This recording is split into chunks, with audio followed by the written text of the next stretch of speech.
A common question that comes up over and over again after bariatric surgery is quite simply, how much food should I be eating? In the early stages post-op, people tend to define that by how many spoonfuls they can have. And over time, it tends to go more down a calorie road, perhaps a protein road, but also a genuine fear and anxiety around hunger cues and why people are feeling more hungry over the course of time. And in this video, I'm going to tell you everything you need to know, the right portion sizes at the right times, and probably most importantly, how to have structure and routine in your day so you no longer have to worry about the right amounts of food after bariatric surgery. My name's Harry Hedges, I'm the Bariatric PT, and I'm turning up on YouTube every single week to support patients in a long form realm. To the ability to slow the pace down compared to short form social media is extremely attractive to me. And if you give me 10 minutes of your time, I'm really confident that I will leave you in a better place after surgery. Please hit subscribe and let's do this. First thing to say is I completely understand when someone has a restrictive tool, a worry around eating too much, because of course that goes against the whole point of having the restrictive tool in the first place. This is a life-changing experience. It's something that requires a lot of research, a lot of time, a lot of effort, a lot of trust. And if it feels like maybe something's not right, of course, there are going to be concerns around this. But my job as part of an aftercare is to empower people, to make them realize how capable they are.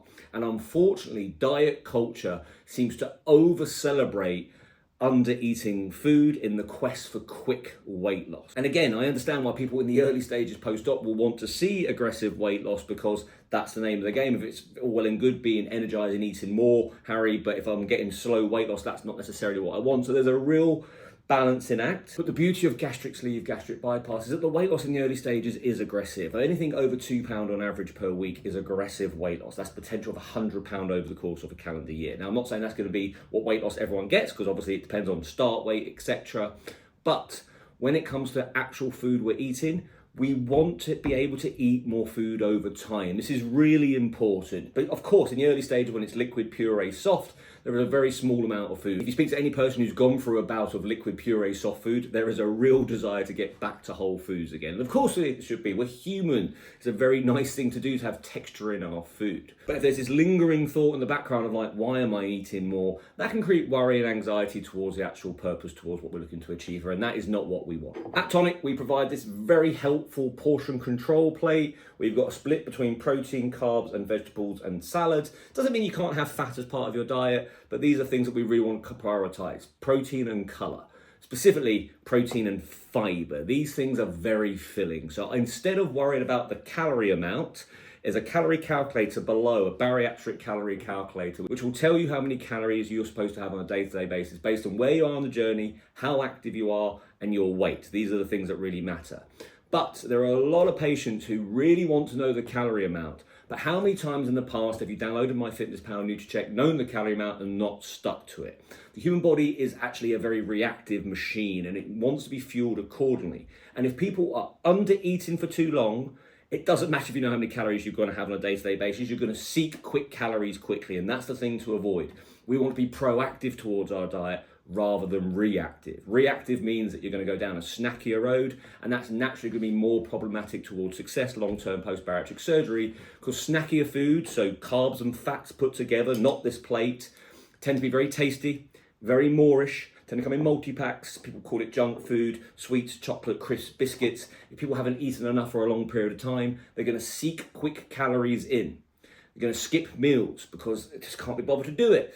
What's the point in having a meal if you only have 200-300 calories? It means everything post-bariatric surgery. So prioritizing meals, ideally with protein and fiber in, is going to be the key to your long-term success. We are human. We have to eat on a day-to-day basis. So what I would do is I'd have 4 pillars towards your day. If it's 5, that's fine, but I would certainly have more than 2.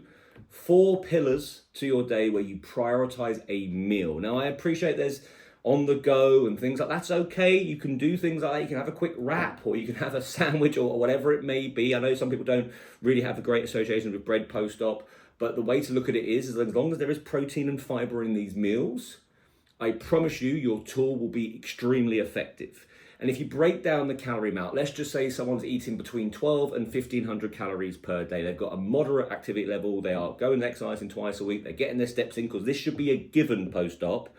You can be rest assured that you are still in a very strong calorie deficit on those numbers. You don't really want to be too much lower than that if you are 6-9 months plus post-op while living an active lifestyle. And we should all be looking to become more active post-op because the aggressive weight loss allows us to become more active. And whatever that portion size may look like, it may be a 350 calorie meal.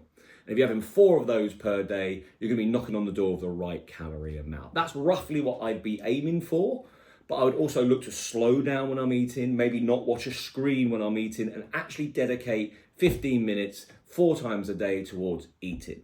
If you are in a situation when you can't do that, that's fine.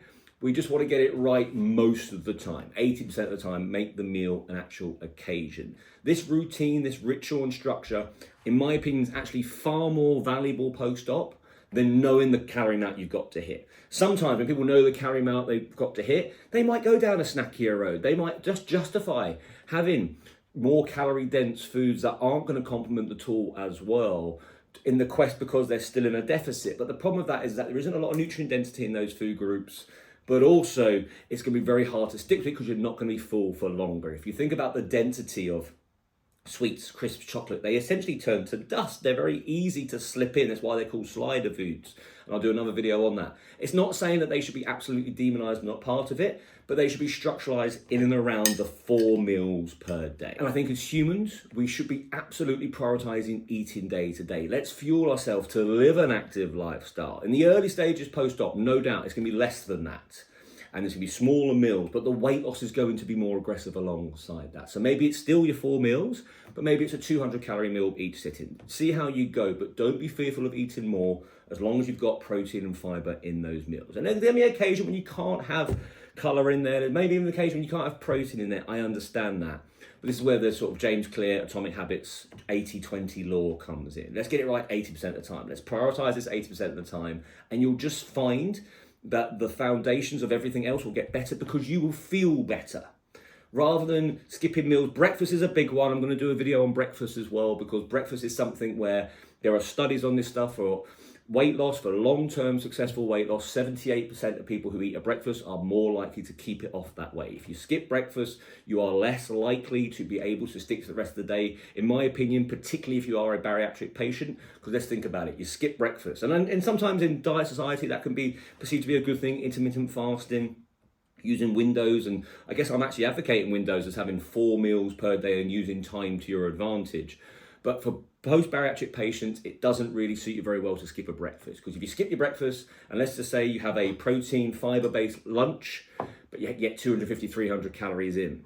By mid-afternoon, which is when people tend to feel the slump at work, maybe feeling a bit more lethargic because there's not a lot of calories to have in. Let's hope you exercise at some point during that day as well. It's quite common people go into that reactive state and go down a snackier road. So rather than thinking spoonfuls, rather than thinking calories, and don't get me wrong, a calorie deficit is fat loss.